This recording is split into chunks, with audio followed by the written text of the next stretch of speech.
बिस्मिल्लाहिर्रहमानिर्रहीम। अस्सलाम वालेकुम dear students, welcome to my YouTube channel. आज हम माइटोसिस और उसके जो फेजेस हैं उनको डिस्कस करने जा रहे हैं। अच्छा, इससे पहले के तमाम लेक्चर्स मेरे यूट्यूब चैनल पे अवेलेबल हैं, आप लोग जाके विज़िट कर सकते हैं और लेक्चर उनसे मुस्तफ़ीद हो सकते हैं। और एक और चीज़ बात ये भी है कि अगर कोई क्वेश्चन नहीं आता या कोई आपको वीडियो चाहिए तो आप कमेंट सेक्शन में कमेंट किया करें, मैं आप लोगों को रिप्लाई ज़रूर दे दूँगा। ये भी किसी बच्चे ने रिप्लाई किया हुआ था कि सर जी सेल साइकिल वाला लेक्चर अपलोड करें। तो मैंने उन्हें यही कहा था कि बस आप रात गुज़ारें, इंशाल्लाह सुबह वीडियो आ जाएगी और मैं सुबह-सुबह वीडियो बना रहा हूँ। ओके? तो ये सिर्फ़ आप लोगों का होता है कि जब आप लोग रिक्वेस्ट करते हो तो हमें ये चीज़ अच्छा लगता है और हम फ़ौरन कोशिश करते हैं कि वो वीडियो आप लोगों तक जल्द से जल्द डिलीवर कर दें। ओके? नॉर्मली ये था, पहले मैंने first classes as a live lecture लिए थे, लेकिन उसमें ये थे कि ऑडियंस कम थी, ट्रैफ़िक कम थी, जिसकी बेस पे मैं मैनुअली रिकॉर्ड करके जो है ना अ, ये लेक्चर बना रहा हूँ। ओके, इंशाल्लाह बाकी अगर जैसे-जैसे हम स्टूडेंट्स आते जाएँगे तो इंशाल्लाह मैं दोबारा लाइव लेक्चर स्टार्ट कर दूँगा। चलें जी, बगैर टाइम वेस्ट किए हुए हम अपने टॉपिक को स्टार्ट करते हैं, वो क्या है? सेल साइकिल भाई, ठीक है? चलें जी। सबसे पहले आपको पता है, आप लोगों ने 9th क्लास में भी पढ़ा था कि सेल साइकिल होता क्या है। देखो, सेल साइकिल क्या है कि एक सीरीज ऑफ इवेंट है या सीरीज ऑफ स्टेजेस भी आप कह सकते हैं, जिसमें क्या होता है कि एक सेल डिवाइड होता है और डिवाइड होके न्यू सेल प्रोड्यूस करता है। लेट ये कि ये एक सेल है। अब ये सेल फर्दर क्या होगा? डिवाइड होगा, डिवाइड होके 2 सेल बनाएगा। अब ये फिर फर्दर ये जो ये सेल है, ठीक है, लेट कंसीडर कर लें कि उनमें से ये मैंने एक सेल दोबारा ले लिया, ठीक है। अब ये सेल है, ये डिवाइड हुआ है, डिवाइड होके इसने 2 सेल बनाए, यही सेल फर्दर लेट कंसीडर कर लें कि ये आहिस्ता-आहिस्ता से इसकी डेवलपमेंट हुई है, डेवलपमेंट के बाद जब ये मैच्योर हो गया तो ये मैच्योरेशन के बाद ये दोबारा डिवाइड हो गया, ठीक है। तो सेल साइकिल क्या होता है कि ये एक सीरीज ऑफ इवेंट्स है, जिसमें एक सेल प्रिपेयर होता है, प्रिपेयर होने के बाद क्या होता है? डिवाइड होता है और डिवाइड होके क्या करता है? न्यू सेल्स बनाता है। ओके, अब नेक्स्ट क्या चीज़ है? यहाँ पे भी आप देख सकते हैं कि जब सेल प्रिपेयर हुआ तो वो डिवाइड हो रहा है। अब ये जो मतलब हम आगे भी इस चीज़ को पढ़ेंगे कि इसमें 2 सेल्स डिवाइड हो रहे हैं, फिर हर सेल्स खुद को प्रिपेयर करेगा और फर्दर क्या होगा? डिवाइड होगा। और ये थ्रू आउट द लाइफ जो सेल्स हैं, यही मैकेनिज्म कंटिन्यू करते हैं और डिवाइड होते रहते हैं, ठीक है। अच्छा, एक चीज़ और भी बता दूं कि ये जितने सेल्स हैं ना, उनकी एक स्पेसिफिक लिमिट होती है। उस लिमिट तक वो क्या होते हैं? डिवाइड होते हैं, उसके बाद वो डिवाइड नहीं होते। उसकी बेस पे क्या आ जाती है? जो हम बूढ़े हो जाते हैं, हमारे जो सेल्स हैं वो आस्ते-आस्ते से डाई होना स्टार्ट हो जाते हैं। ये बात का कांसेप्ट है। ओके, चलें जी। अब फेज़ ऑफ सेल साइकिल, देखिए सेल साइकिल के 2 फेज़ हैं। अच्छा, एक चीज़ हम यहाँ पे ऐड करते हैं सेल साइकिल में कि उसमें क्या आता है कि प्रोफ़ेज़ भी आता है। सेल साइकिल में होता है, लेकिन एक्चुअली वो फ़ेज़ है जिसमें सेल खुद को प्रिपेयर करता है। लेकिन सेल साइकिल में हम अगर डिवीजन की बात करें तो सेल साइकिल डिवीजन के हवाले से 2 फ़ेज़ेज़ में डिवाइड होता है। एक है माइटोटिक फ़ेज़ और सेकंड है साइटोकिनेसिस। देखिए, माइटोटिक फ़ेज़ एक ऐसा फ़ेज़ है जिसमें उसका न्यूक्लियस डिवाइड होता है, ठीक है। ये चीज़ आज हमारा टॉपिक भी यही है कि हम किसको डिस्कस करेंगे? माइटोटिक फेज़ को डिस्कस करेंगे, ठीक है। अब उसके बाद साइटोकिनेसिस क्या है? साइटोकिनेसिस एक ऐसा फेज़ है जिसमें सेल का जो साइटोप्लाज्म है वो डिवाइड होता है। ओके, यहाँ तक बात क्लियर है कि माइटोसिस कौन सा फेज़ है जिसमें सेल का न्यूक्लियस डिवाइड होता है। अच्छा, इसको आप कैरियोकिनेसिस का भी नाम दे सकते हैं कि ये जो माइटोटिक फेज़ है, आप इसको कैरियोकिनेसिस का भी नाम दे सकते हैं, ठीक है। कैरियोकिनेसिस में क्या होता है? उसका जो न्यूक्लियस है वो डिवाइड होता है। ओके, यहाँ तक बात क्लियर है। चलें जी, हम नेक्स्ट मूव करते हैं। ये जितने भी नोट्स बने हुए हैं, ये आप स्लाइड्स जितने भी बने हुए हैं, ये आपकी बुक से बने हुए हैं, ठीक है। बुक का जो डाटा है उसे सिंप्लीफाई करके, शॉर्ट करके मैंने यहाँ पे उसे टाइप किया और उसके बाद मैं ये लेक्चर अपलोड कर रहा हूँ, मतलब लेक्चर बना रहा हूँ। ये सारी मेहनत आप लोगों के लिए, ठीक है। तो चलें जी। अब नेक्स्ट है बेटा इंटरफेस, ठीक है। अब इंटरफेस क्या होता है? मैंने पहले भी बोला है कि ये भी एक किस्म का सेल साइकिल का फेज है जिसमें सेल खुद को प्रिपेयर करता है, अपने अंदर चेंजेस लेके आता है, अपनी ग्रोथ करता है ताकि वो इस काबिल हो जाए कि वो क्या हो जाए? डिवाइड हो जाए, ठीक है। अब ये जो अपना सेल साइकिल है या जो सेल है वो ज्यादा से ज्यादा जो अपना टाइम है वो इस इंटरफेस के अंदर गुजारता है, ठीक है। कि cell spend most of its time in interphase, के सेल ज्यादा से ज्यादा अपना टाइम कहाँ गुजारते हैं, इंटरफेज में। अब इसको हम फर्दर 3 सब फेजेस में डिवाइड करते हैं। उनमें से एक क्या होता है, G1 फेज होता है। अब G1 फेज एक ऐसा फेज है, आप इसे फर्स्ट गैप भी कह सकते हैं, फर्स्ट ग्रोथ फेज भी कह सकते हैं, जिसमें क्या होता है कि जो सेल है ग्रो करता है, इसमें सेल की मेजर ग्रोथ होती है, ठीक है। अब उसके बाद एस फेज आता है। अब एस फेज में क्या होता है कि जो सेल है, सेल का जो जेनेटिक मटेरियल या जो क्रोमोसोम होता है वो डुप्लीकेट होता है, सेल का जो जेनेटिक मटेरियल या क्रोमोसोम वो क्या होता है, इसमें डुप्लीकेट होता है। अब उसके बाद सेकंड गैप, ठीक है। अब इसमें क्या होता है कि सेल उस चीज को प्रिपेयर करता है जिससे क्या होती है कि उसकी डिवीजन होती है। मैं यहाँ पे अगर फर्दर डिटेल में भी जाऊं तो इसमें बेटा स्पेंडल फाइबर की फॉर्मेशन होती है, वो स्पेंडल फाइबर्स उनकी जो डिवीजन है उसके लिए क्या होती है, जरूरी होती है। ओके, तो ये आप लोग, ये सारी चीजें आप लोग 9th में पहले ऑलरेडी पढ़ चुके हो। ओके, चलें जी, यहाँ पे भी आपको एक डायग्राम में सेल साइकिल का फेज दिखाई दे, इंटरफेज का एक पोर्शन दिखाई दे रहा है, या सेल साइकिल आपको दिखाई दे रहा है डायग्राम में। कि अब इसमें जो ये सारा, ये जो ये वाला फेज है बेटा, ये कौन सा है, इंटरफेज है। इंटरफेज का फर्स्ट फेज कौन सा होता है, G1 फेज है, उसके बाद क्या एस फेज है, और उसके बाद क्या है, G2 फेज है, ठीक है।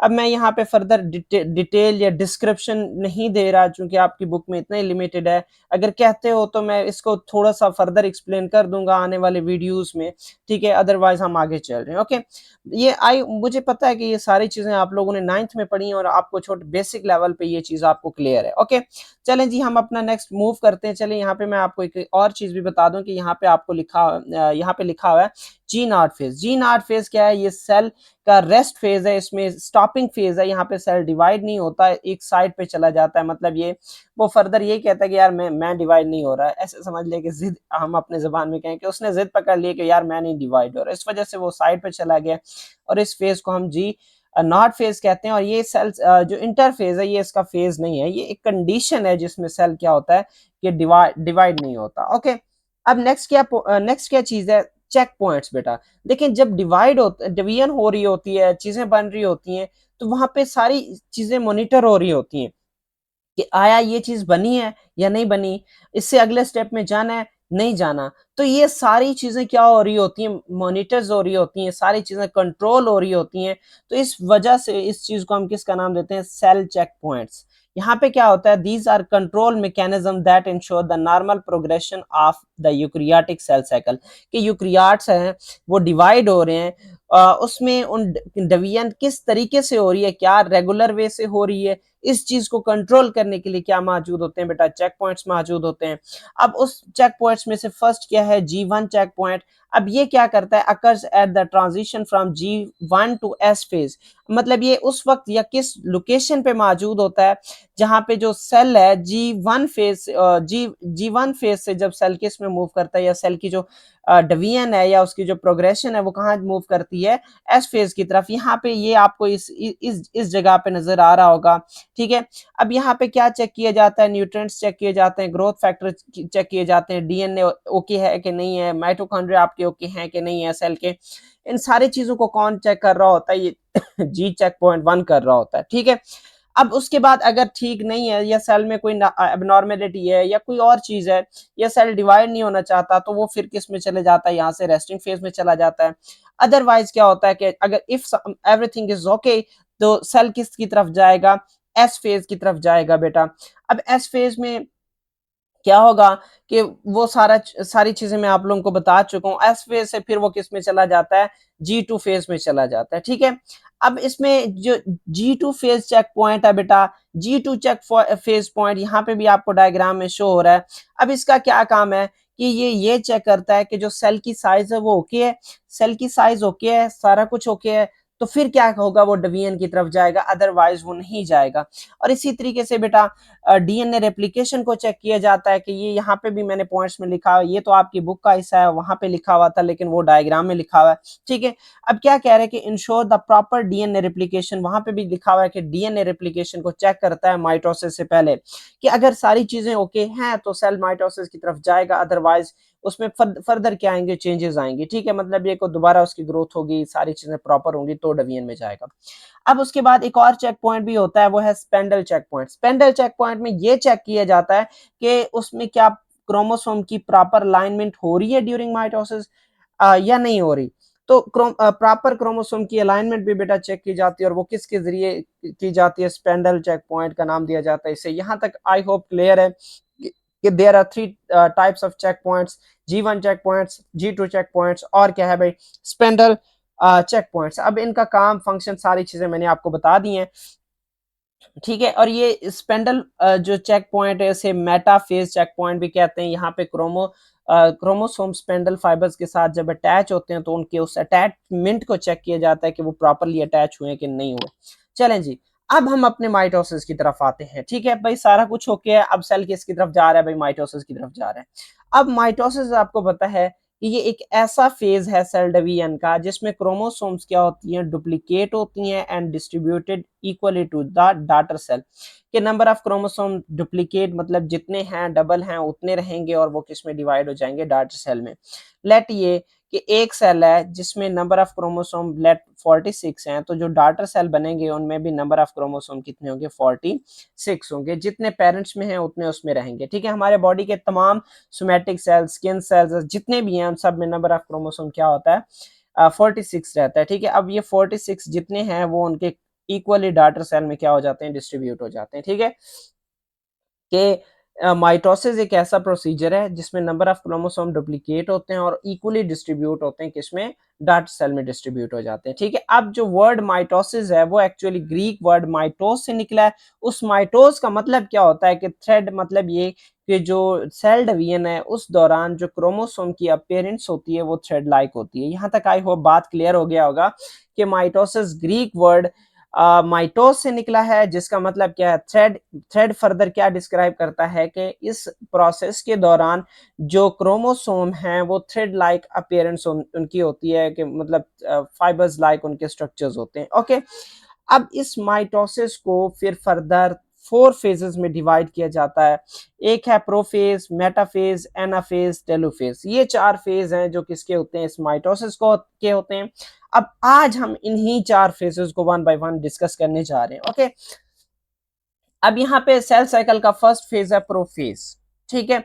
प्रोफेज क्या होता है कि जब ये इंटरफेज के बाद वाला फेज है। इंटरफेज में जब सेल प्रिपेयर हो चुका था, सारी चीजें होकी थी, तो उसमें अब क्या चेंजेस आएंगी, वो किसकी तरफ जाएगा, प्रोफेज की तरफ जाएगा बेटा।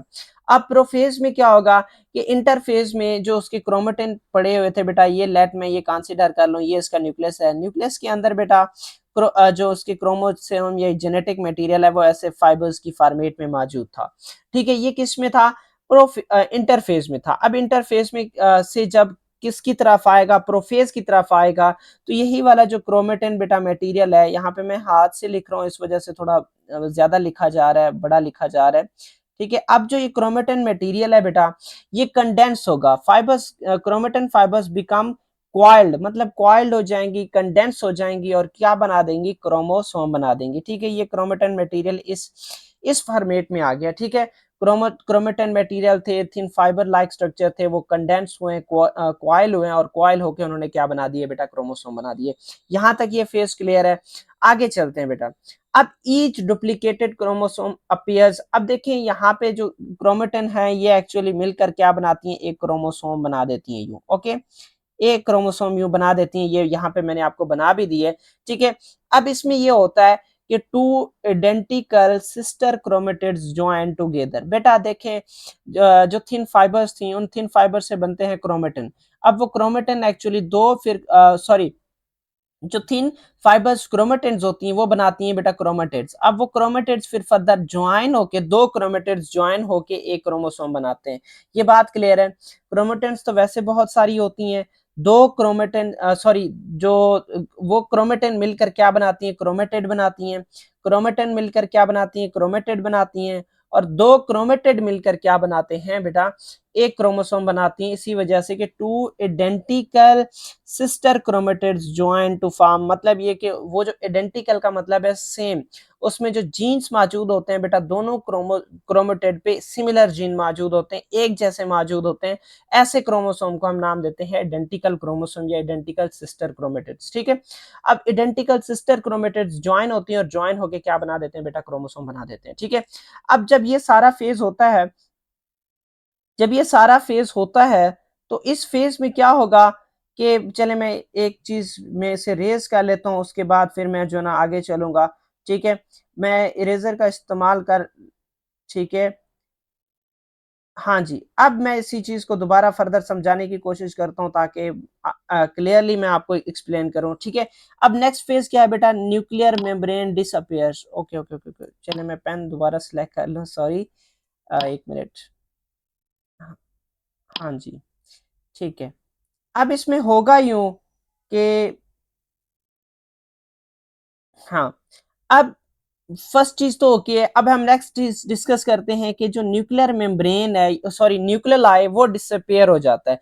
देखें यहाँ पे ये आपको जो न्यूक्लियलाई यहाँ पे शो हो रहा है, ये ऐसा ऐसा से क्या होना स्टार्ट हो जाएगा, डिसअपियर होना स्टार्ट हो जाएगा। ठीक है, अब mitotic spindle fibres begin to form. देखें बेटा यहाँ पे ये आपको सेंट्रियोल्स दिखाई दे रही हैं जो कि क्या करेंगे, ये अपोजिट मोल पोल की तरफ जाएंगे। ये एक्चुअली पॉइंट आगे पीछे हो गए, तो इस लास्ट वाला जो पॉइंट ये वाला है ये पहले आता है।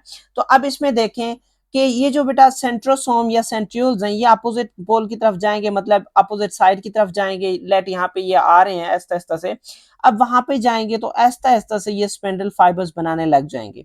मैं इस चीज को दोबारा यहाँ पे समझाता हूँ कि लेट ये उसका जो वो न्यूक्लियर मेम्ब्रेन है, यहाँ पे ये क्रोमोसोम मौजूद है। ठीक है, और यहाँ पे क्या होगा बेटा, ये सेंट्रोसोम या सेंट्रियोल्स मौजूद हैं। अब इन सेंट्रियोल्स यानी ये अब पहले यहाँ पे मौजूद होते थे, ये कहाँ मूव कर गए, अपोजिट साइड पे मूव कर गए। ये बात क्लियर है, ये बात क्लियर है। चलें जी मैं आगे चलता हूँ। ठीक है, या इसी को रिपीट कर देता हूँ। मैंने ये कहा कि जो सेंट्रियोल्स हैं वो न्यूक्लियस के टॉप साइड, ऊपर वाले साइड पे मौजूद होते हैं। वहां से वो क्या करेंगे, opposite toward their poles toward opposite side क्या करते हैं, मूव करते हैं। जैसे ही वहां पे मूव करने लगते हैं तो ऐसा ऐसा से उनसे क्या बनने लगती हैं, स्पेंडल फाइबर्स बनने लगती हैं। आई होप ये बात क्लियर हो गई होगी कि centrosome move away from each other. ये जो सेंट्रोसोम है ये एक दूसरे से अवे मूव करना स्टार्ट कर देती हैं, और उसके बाद फर्दर क्या होता है कि उन्हीं जो सेंट्रोसोम या उन्हीं सेंट्रियोल से फिर फर्दर क्या बनने लग जाती हैं, स्पेंडल फाइबर्स बनने लग जाती हैं। आई होप ये बात क्लियर हो गई होगी। फर्स्ट फेज क्या था कि जो क्रोमेटिन है वो क्या होते हैं, क्रोमेटिन कंडेंस होते हैं, क्वाइल होते हैं, क्वाइल होके क्या बना देते हैं, क्रोमोसोम बना देते हैं। अब क्रोमोसोम जब डुप्लीकेट यानी पेयर्ड फॉर्म में आ जाती हैं, एक्चुअली होता ये है कि जो सिमिलर आइडेंटिकल सिस्टर क्रोमेटिड्स हैं, ये चीज मैंने आप लोगों को बता दिया था कि क्रोमेटिन मिलकर क्रोमेटिड्स बनाती हैं, क्रोमेटिड्स फिर मिलकर क्रोमोसोम बनाती हैं। तो दो सिमिलर क्रोमेटिड्स मतलब जिनमें जेनेटिक मेकअप जो जीन वगैरह सारा सेम है, सब कुछ सेम है, तो दो ऐसे क्रोमेटिड मिलकर क्या बनाती हैं, क्रोमोसोम बनाती हैं। ठीक है, अब उसके बाद क्या होता है, न्यूक्लियोलाइड डिसअपियर होता है। उसके बाद क्या होता है, जो सेंट्रोसोम या सेंट्रियोल्स हैं ये अवे होती हैं कहाँ से, जो जहां उनके जो ओरिजिनल पोजीशन है टॉप पे मौजूद होते हैं। इस साइड पे मैंने आपको बताया था यहाँ पे टॉप पे मौजूद होते हैं, तो ये आउटसाइड यानी जो ये अपोजिट साइड पे मूव करना स्टार्ट कर देती हैं। अपोजिट साइड पे मूव जैसे करती हैं तो उसके साथ साथ वो माइटोटिक स्पेंडल फाइबर्स भी बनाने लग जाती हैं। ये फाइबर्स यानी थ्रेड लाइक स्ट्रक्चर जो मैंने यहाँ पे भी बनाया, डायग्राम में भी आपको नजर आ रहे हैं, तो ये सारे ये क्या है, स्पेंडल फाइबर्स हैं। ओके, आई होप यहाँ तक बात क्लियर हो गई होगी। चलें जी मैं आगे चलता हूँ। लेक्चर थोड़ा बड़ा होगा लेकिन मैं ये चाहता हूँ कि आपको डिटेल से प्रॉपर्ली समझो। मैं कोई मुश्किल वर्ड इस्तेमाल नहीं कर रहा आप लोगों के लिए, सारी चीजें सिंपल हैं। चलें आगे चलते हैं। अब नेक्स्ट है प्रो मेटाफेज। बेटा मेटाफेज से पहले प्रो मेटाफेज है, ये कोई डायरेक्टली फेज नहीं है, लेकिन ये है कि प्रोफेज की बात को चेंजेस आती हैं, उन चेंजेस को हम प्रो मेटाफेज के नाम देते हैं, या मेटाफेज से पहले थोड़ी चेंजेस आती हैं। अब वो चेंजेस क्या है, फर्स्ट ऑफ ऑल बेटा जो इनका न्यूक्लियर इन्वेलप है या जो न्यूक्लियर मेम्ब्रेन है वो ब्रेक डाउन होना स्टार्ट हो जाता है। इस डायग्राम में भी देखिए मैंने यहाँ पे बनाया हुआ है कि न्यूक्लियर इन्वेलप ब्रेक डाउन। यहाँ पे आपको छोटे छोटे एजेस नुमा स्ट्रक्चर यहाँ पे दिखाई दे रहे हैं, तो ये भाई न्यूक्लियर मेम्ब्रेन है जो क्या हुआ है, ब्रेक डाउन हुआ है। अब उसके बाद क्या होता है, microtubules from spindle invade the nuclear area. अब उसके बाद क्या होता है कि वो न्यूक्लियर एरिया में चला जाता है, और वहां पे जहां पे क्रोमोसोम मौजूद होती हैं और वो क्रोमोसोम काफी ज्यादा कंडेंस्ड यानी क्रोमोसोम काफी ज्यादा थिक हो चुकी होती हैं। ओके, अब यहाँ तक बात क्लियर है। यहाँ पे ये बात हुई है कि वो कह रहा है कि जो न्यूक्लियर मेम्ब्रेन था वो डिसइंटीग्रेट हुआ है। उसके बाद क्या हुआ कि जो क्रोमोसोम्स हैं या स्पेंडल फाइबर्स हैं वो किस एरिया में चली जाती हैं? स्पेंडल फाइबर्स इस न्यूक्लियर एरिया में चली जाती हैं जहां पे क्रोमोसोम मौजूद थे और वो क्रोमोसोम काफी ज्यादा थिक हो चुकी हैं। ओके, यहां तक बात क्लियर है। कंडेंस थी, थिक हो चुकी थी, प्रॉपरली डोमिनेंट, विजिबल भी है माइक्रोस्कोप के अंदर। Microtubules extend from each centrosome toward the cell's middle. अब देखिए यहाँ पे बेटा ये आपको पता है सेंट्रोसोम है, इस सेंट्रोसोम से मैक्रोट्यूब्यूल्स यानी स्पेंडल फाइबर इराइज हुई हैं और ये कहाँ मूव कर रही हैं? टुवर्ड क्रोमोसोम की तरफ यानी सेल के सेंटर की तरफ मूव कर रही हैं। ओके, अब उसके बाद क्या होता है? Each middle of chromosome no has kinetochore. अब मैं यहाँ पे ये चीज यहाँ पे आपको समझाता हूँ कि भाई ये बेटा एक क्रोमोसोम है। अब इस क्रोमोसोम के मिडल पे, ये जो क्रोमोसोम है इसके मिडल पे दोनों साइड पे बेटा यहाँ पे एक तो इसको नॉर्मली हम नाम देते हैं कि इसका नाम सेंट्रोमियर होता है। क्रोमोसोम का जो मिडल है, क्रोमोसोम के मिडल को हम नाम देते हैं सेंट्रोमियर का। ये जो पॉइंट है इसको हम नाम देते हैं सेंट्रोमियर का। अब इस सेंट्रोमियर पे बेटा क्या होता है कि दो, मैं यहाँ पे लिख दूं, आप लोग कंफ्यूज ना हो रहे होगे ये पता नहीं सर ने क्या क्या समझाई जा रहे हैं। अब ये क्रोमोसोम का बेटा जो सेंटर होता है, ये 9th में भी आप लोगों ने पढ़ा, ये सेंट्रोमियर है बेटा। अब इस सेंट्रोमियर के इस साइड पे भी, इस साइड पे भी यहाँ पे क्या अटैच होता है बेटा? प्रोटीन अटैच होता है। उस प्रोटीन को हम नाम देते हैं काइनेटोकोर प्रोटीन। यहां तक बात क्लियर है कि each chromatid of a chromosome has a kinetochore, कि इस साइड पे भी बेटा, इस साइड पे भी, दोनों साइड पे क्या मौजूद होता है?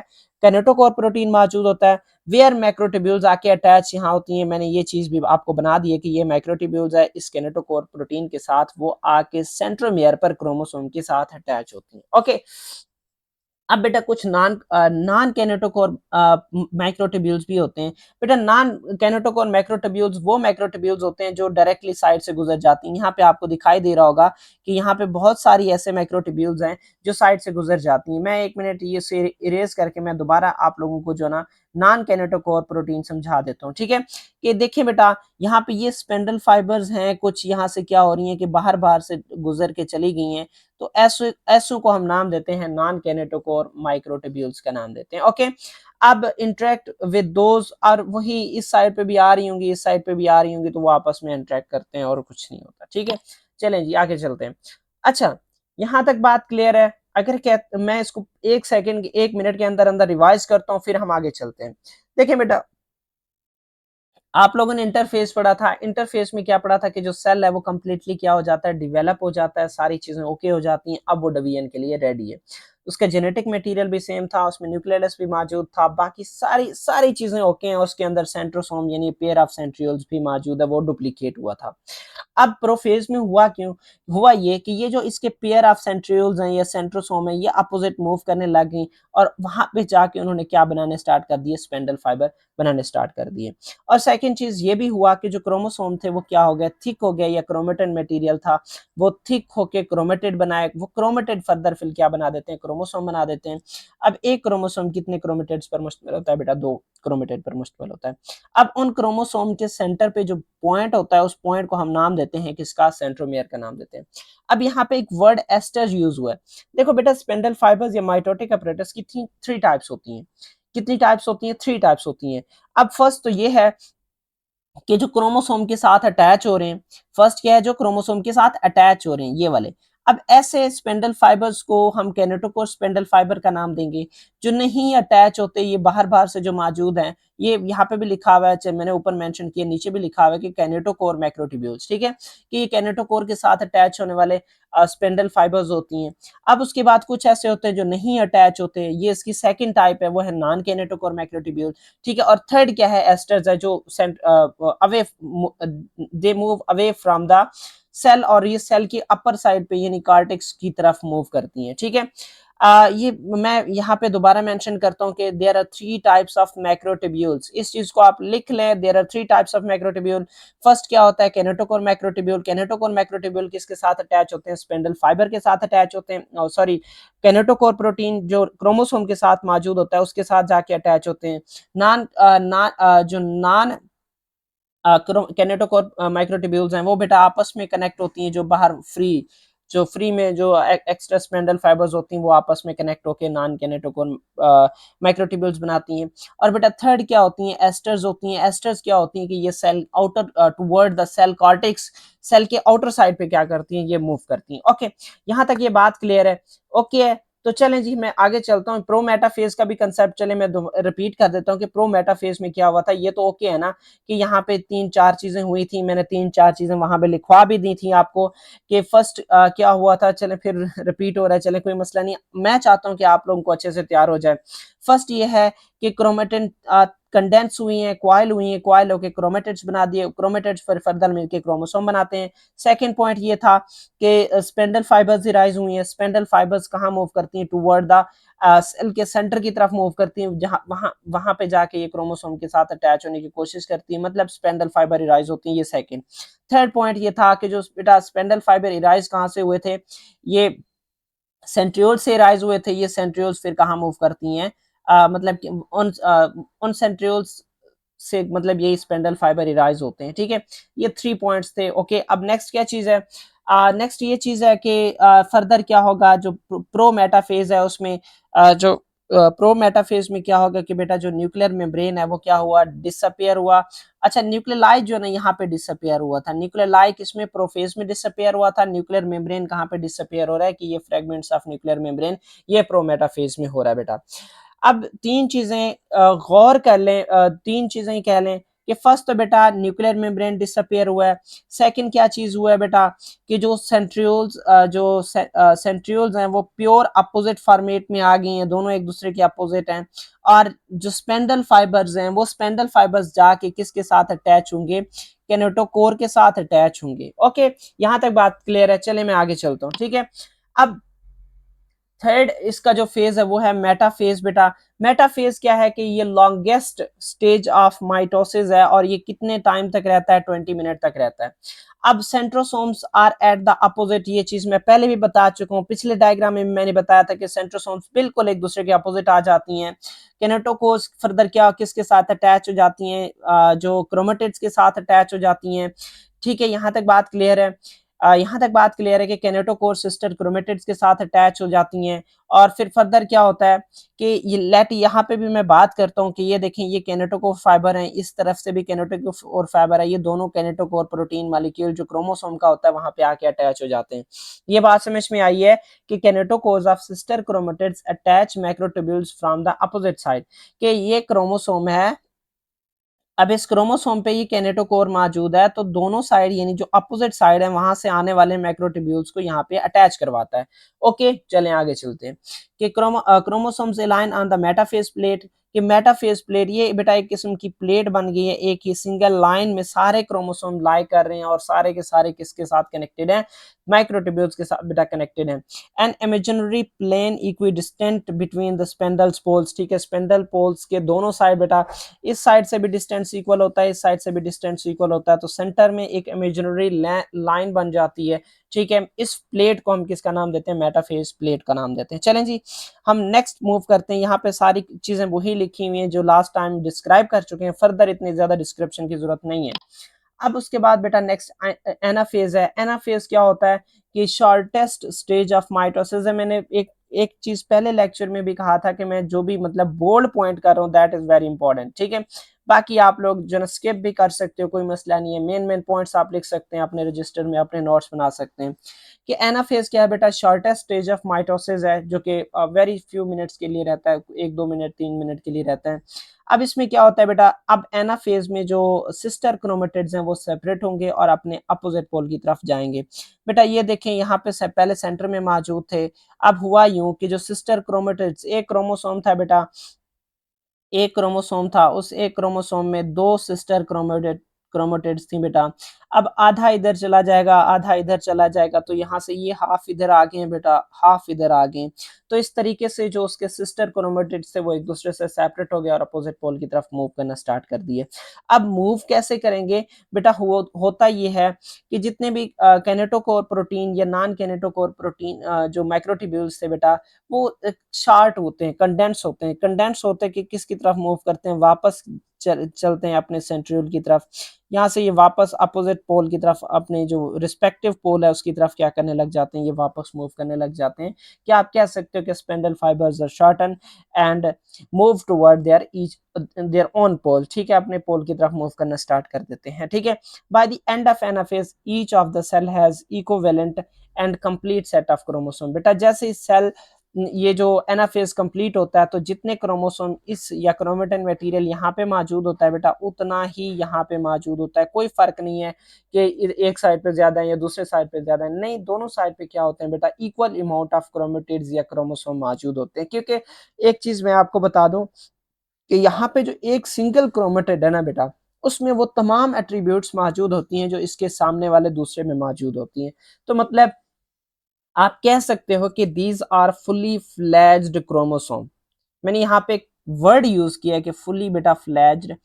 फुली फ्लैज्ड का मतलब ये है कि तमाम कंटेंट जितना भी एक क्रोमोसोम में मौजूद था वो उसमें मौजूद है, प्रॉपरली मौजूद है। फुली फ्लैज्ड मतलब प्रॉपरली कंप्लीट उसकी डेवलपमेंट होती है, इस वजह से हम उसे क्रोमोसोम का भी नाम दे सकते हैं।